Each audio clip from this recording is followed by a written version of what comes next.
সুপ্রিয় শিক্ষার্থীরা, সকলকে আন্তরিক শুভেচ্ছা। অনলাইন ক্লাস বাংলা প্রথম পত্র নবম ও দশম শুরু করছে। তোমরা জানো যে হাজার বছরের এই বাংলা ভাষা, বাংলা আমাদের মাতৃভাষা, বাংলা আমাদের মায়ের ভাষা। এই ভাষার জন্য আমাদের বুকের তাজা রক্ত ঢেলে দিতে হয়েছে। 1952 সালের সেই 21শে ফেব্রুয়ারি, সেই অমর 21শে আমাদের মনে আছে। কিন্তু তার আগে, আজ থেকে প্রায় 450 বছর আগে, এই বাংলা ভাষার প্রতি মমত্ব বোধ আমরা লক্ষ্য করেছি। কোনো এক কবি, যিনি বাংলাকে তিনি গভীরভাবে ভালোবেসেছিলেন, তার একটি কবিতা আমাদের নবম এবং দশম শ্রেণীর বইতে আছে। কবিতাটি নিশ্চয়ই তোমরা জানো। সামনে তোমরা উপবিষ্ট থাকলে অবশ্যই বলতে পারতে। সেই বাংলা ভাষাকে নিয়েই, ভাষার প্রতি পরম মমতা এবং দরদ নিয়েই সেই কবি কবিতাটি লিখেছেন। নিশ্চয়ই তোমরা বলতে পারতে। সেই কবিতাটির নাম বঙ্গবাণী। কবিতাটির নাম বঙ্গবাণী।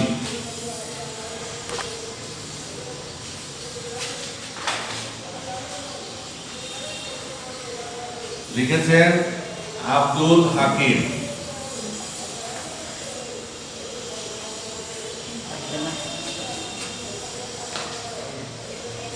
তিনি আমরা আব্দুল হাকিম সম্পর্কে জেনে নেই। আব্দুল হাকিম তিনি জন্মগ্রহণ করেন 1620 সালে, অর্থাৎ এটা একটা মধ্যযুগের কবি বলা হয় আব্দুল হাকিমকে। তিনি সন্দ্বীপের বৃহত্তর নোয়াখালীর সন্দ্বীপের সুধারামপুর গ্রামে তিনি জন্মগ্রহণ করেন। সুধারামপুর গ্রামে তিনি জন্মগ্রহণ করেন।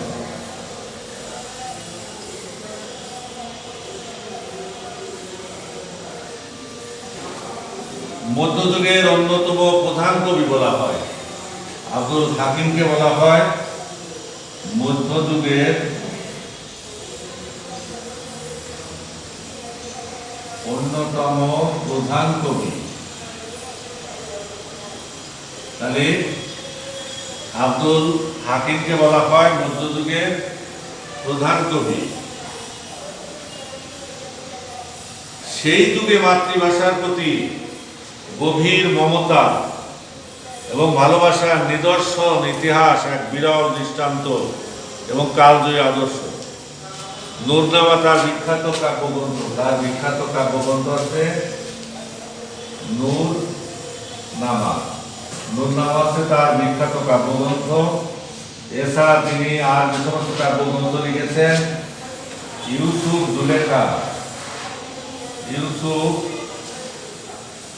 জুলেখা, তারপরে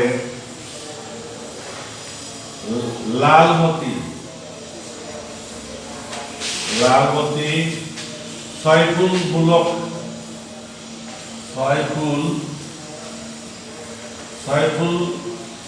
মুলক বা মুল্ক, অনেকে মুল্ক উচ্চারণ করেন। শিহাবুদ্দিন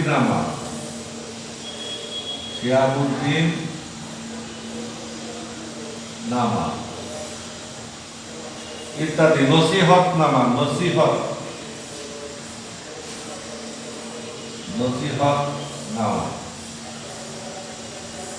তিনি 1690 সালে মৃত্যুবরণ করেন। 1690 সালে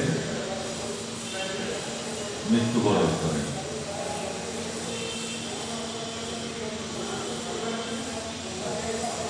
এই সংক্ষিপ্ত ওনার জীবন ইতিহাস তোমরা জানতে পারলে।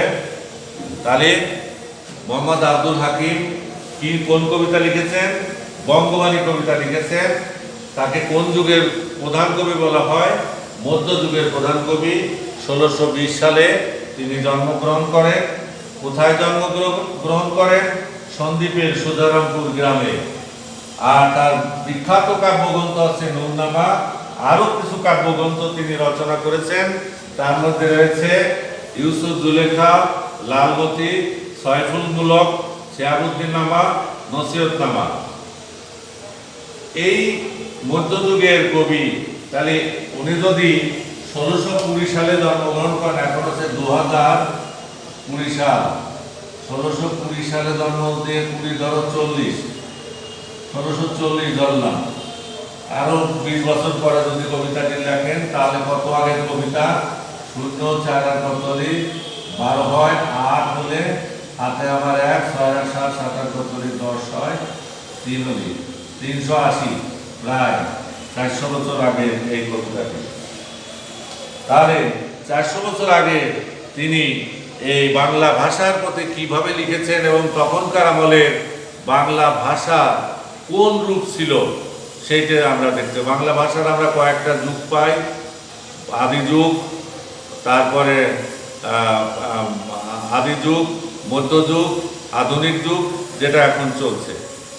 আর একটা ছিল অন্ধকার যুগ, যেখানে আমরা বাংলা ভাষার কোনো নিদর্শন তেমন একটা পাই না। তিনি লিখেছেন বঙ্গবাণী কবিতায়, তোমরা কবিতাটি শোনো এবং দেখো তখনকার বাংলা ভাষা কেমন ছিল। কিতাব পড়িতে যার নাহিক অভ্যাস, সেসবে কইল মতে মনে হাবিলাস, তে কাজে নিবেদি বাংলা করিয়া রচন, নিজ পরিশ্রম তোষি আমি সর্বজন। আরবি ফার্সি শাস্ত্রে নাই কোনো রাগ, দেশি ভাষে বুঝিতে ললাটে পুরে ভাগ। আরবি ফার্সি হিন্দে নাহি দুই মত, যদি বা লিখয় আল্লাহ নবীর সিফত। যেই দেশে যেই বাক্য কয় নরগণ, সেই বাক্য বুঝে প্রভু আপে নিরঞ্জন। সর্ববাক্য বুঝে প্রভু কিবা হিন্দু আনি, বঙ্গদেশী বাক্য কিবা যত ইতিবাণী। মারফত ভেদে যার নাইক গমন, হিন্দুর অক্ষরে হিংসে সে সবের গণ। যে সবে বঙ্গেতে জন্মি, হিংসে বঙ্গবাণী, সেসব কাহার জন্ম নির্ণয় না জানি। দেশ ভাষা বিদ্যা যার মনে ন জোয়ায়, নিজ দেশ ত্যাগী কেন বিদেশ ন যায়। পিতা মাতা মহক্রমে বঙ্গেতে বসতি, দেশি ভাষা উপদেশ মনে হিততি। তোমরা নিশ্চয় দেখলে ভাষাটা মধ্যযুগের ভাষা। তিনি কিভাবে বলেছেন, এর যদি অর্থ করি আমরা কি পাই? কিতাব পড়িতে যার নাই কবার, যার বই পড়তে অভ্যাস নাই, সেসবে কইল মতে মনে আবিলাস, তারা সব আমাকে বাংলা ভাষা সাহিত্য রচনায় উদ্বুদ্ধ করলো। যে কাজে নিবেদি বাংলা করিয়া রচন, আমি তাদের অনুরোধে নিজেকে বাংলা সাহিত্য রচনা করবার জন্য নিবেদন করলাম। নিজ পরিশ্রম তোষি আমি সর্বজন, আমি নিজের পরিশ্রম দ্বারা আমি সকলকে খুশি করবার জন্য, সকলকে তুষ্ট করবার জন্য আমি বাংলা সাহিত্য রচনা করলাম। আরবি ফার্সি শাস্ত্রে নাই কোনো রাগ।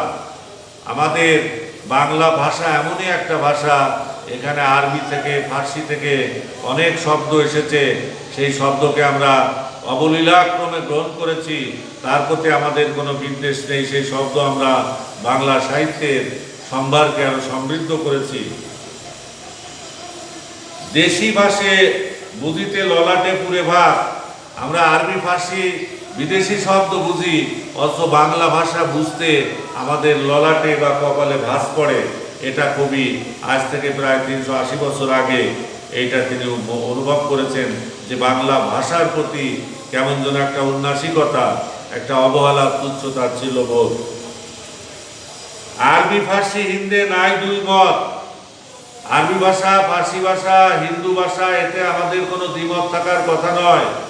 প্রত্যেকটা মানুষের কাছে নিজ নিজ মাতৃভাষায় তার কাছে আপন, তাই বাংলা ভাষা আমরা বাঙালিদের কাছে আপন। এর মধ্যে যদি অন্য কোনো শব্দ ঢোকে, অনুপ্রবেশ করে, তাতে আমাদের দ্বিমত থাকার কোনো কথা নয়। যদি বা লিখয় আল্লাহ নবীর সিফত, আল্লাহ নবীর প্রশংসা বাণী আরবি ভাষায় আছে, হ্যাঁ, তাই আমরা সে আরবি ভাষাকেও বাংলা ভাষার মধ্যে যদি তার আরবি শব্দ প্রয়োগ করি তাতে আমাদের কোনো দ্বিধান্বিত হওয়ার কোনো কারণ থাকতে পারে না। যে দেশে যেই বাক্য কয় নরগণ সেই বাক্য বুঝে প্রভু আপে নিরঞ্জন। প্রভু মানে আল্লাহ রাব্বুল আলামিন। যে দেশের মানুষ যে ভাষায় কথা বলুক আল্লাহ সকলের ভাষা বুঝতে পারেন। আমরা বুঝতে পারি না ভিনদেশি ভাষা, বিভিন্ন দেশের মানুষের বিভিন্ন রকম ভাষা আমরা বুঝতে না পারি, কিন্তু তারা যে ভাষায় আল্লাহকে ডাকুক স্মরণ করুক আল্লাহ প্রত্যেকের ভাষাই বুঝতে পারেন। সর্ববাক্য বুঝে কিবা হিন্দু আনি, বঙ্গদেশি বাক্য কিবা যতই ভাষা বলতে যে শুধু এইটা হিন্দুর ভাষা, এইটা মুসলিমের ভাষা, এটা খ্রিস্টানের ভাষা, এরকম কোনো আলাদা ভাষা নয়। যত বাংলার যত শব্দ আছে সব বাঙালির ভাষা, বাঙালিদের ভাষা। এর জন্য এই ভাষার ক্ষেত্রে জাতপাত নির্ধারণ করা সমীচীন নয়। আজ থেকে 380 বছর আগেই কবি আব্দুল হাকিম এ কথা আমাদের চোখে আঙুল দিয়ে বুঝিয়ে দিয়েছেন যে ভাষার ক্ষেত্রে কোনো হিন্দুর ভাষা, মুসলমানের ভাষা, খ্রিস্টানের ভাষা ওগুলো দূরে রাখতে হবে তা নয়। বাঙালির বাংলা ভাষা সকলেরই মাতৃভাষা। মারফত বেঁধে যার নাইক গমন, হিন্দুর অক্ষরে হিংসে, সে কেউ কেউ হয়তো বলতে পারে যে ওই ভাষাটা হিন্দুরা ব্যবহার করে তাই ওটা আমাদের ব্যবহার করা যাবে না, ওই ভাষাটা মুসলমান ব্যবহার করে তাই ওই ভাষাটা খ্রিস্টান ব্যবহার করে তাই ব্যবহার করা যাবে না। এই মানসিকতা থেকে তিনি এতদিন আগে আমাদেরকে সাবধান করে দিয়েছেন। আরো তিনি বলেছেন, যেসবে বঙ্গেতে জন্মি হিংসে বঙ্গবাণী, সেসব কাহার জন্ম নির্ণয় না জানি। তিনি খুব কঠোরভাবে বলেছেন যে যারা সব বাংলায় জন্মগ্রহণ করে বাংলাকে ভালোবাসে না তাদের জন্মের ঠিক নেই। সেসব কাহার জন্ম নির্ণয় মানে সন্তানহীন, মানে মাতৃহীন বালক যারও সন্তানের সাথে তুলনা করেছেন যে তাদের জন্মের ঠিক নেই, কাহার জন্ম তার নির্ণয় করা যাচ্ছে না। আবার তিনি বলেছেন, দেশ ভাষা বিদ্যা যার মনে না জোয়ায়, নিজ দেশ ত্যাগী কেন। দেশ ভাষা মানে নিজের দেশের ভাষা যার মনে না জোয়ায়, মনে যে গ্রহণ করতে পারে না, তার সেই দেশ ত্যাগ করে বিদেশে অবস্থান নেয় সমীচীন। মাতা পিতামহক্রমে বঙ্গে তো বসতি, দেশি ভাষা উপদেশ মনে তৈরি। আমরা মাতা পিতা প্রপিতামহ বংশানুক্রমে আমরা এই দেশে বাস করছি, তাদের ভাষা ক্রমাগত আমাদের মাঝে বিস্তৃত হয়েছে, তাই বাংলাকে আমাদের ভালোবাসতে হবে। এই হলো আমাদের মধ্যযুগের কবি, প্রধান কবি আব্দুল হাকিমের রচনা করা বঙ্গবাণী কবিতার মর্মার্থ, তার সরলার্থ।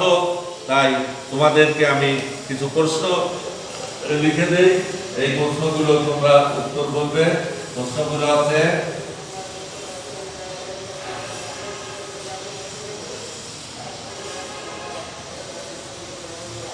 মোহাম্মদ আব্দুল হাকিম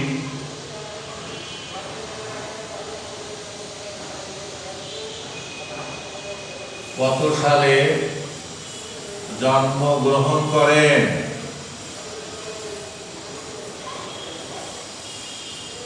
উত্তর 1620 সালে। তিনি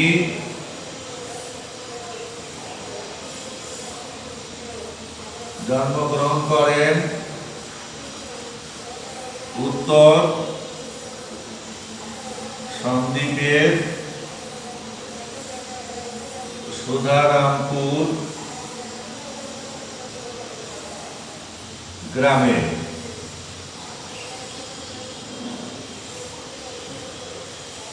তাকে কেমন কবি বলা হয়?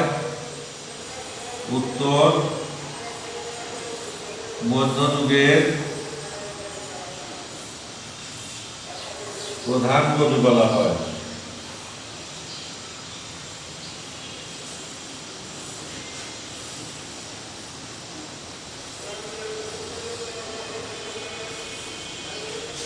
4 নম্বর,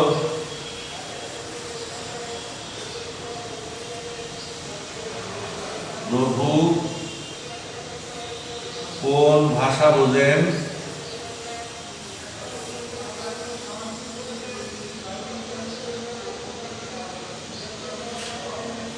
উত্তর, প্রভু সব দেশের সব ভাষাই বোঝেন।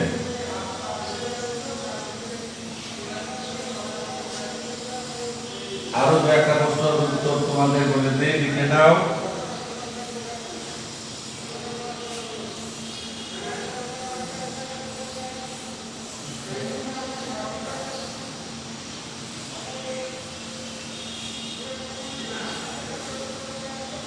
বাংলা ভাষা সম্পর্কে কঠিনভাবে কোন কথাটি তিনি বলেছেন?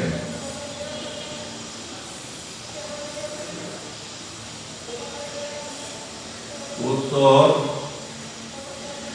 তিনি বলেছেন যে সবে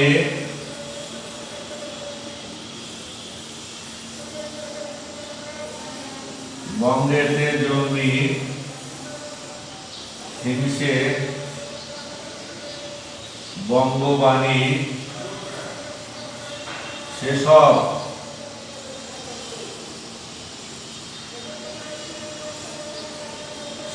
কাহার জন্ম? নির্ণয়না জানি। তাহলে আমাদের পুরো কবিতাটাই আমাদের বোঝাই গেল।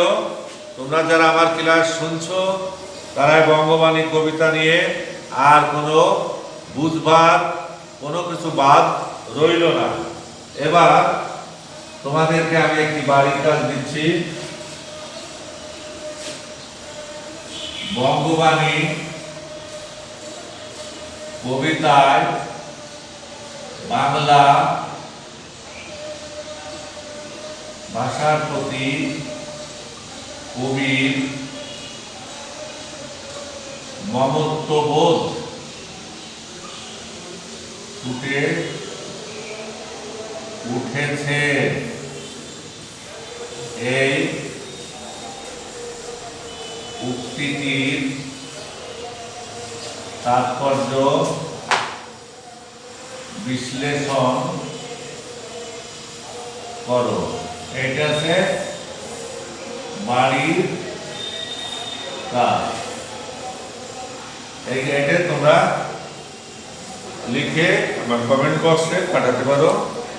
তা সবাই ভালো থাকো, সুস্থ থাকো। করোনাকালের সেকেন্ড ওয়েভ শুরু হওয়ার কথা এই শীতে, তাই তোমরা নিরাপদে থাকবে, সুস্থ থাকবে, সামাজিক দূরত্ব মেনে চলবে এবং বাইরে বের হওয়ার সময় অবশ্যই মাস্ক ব্যবহার করবে। সকলকে অজস্র ধন্যবাদ জানিয়ে এই ক্লাস এখানে শেষ করছি। ধন্যবাদ প্রিয় শিক্ষার্থীরা।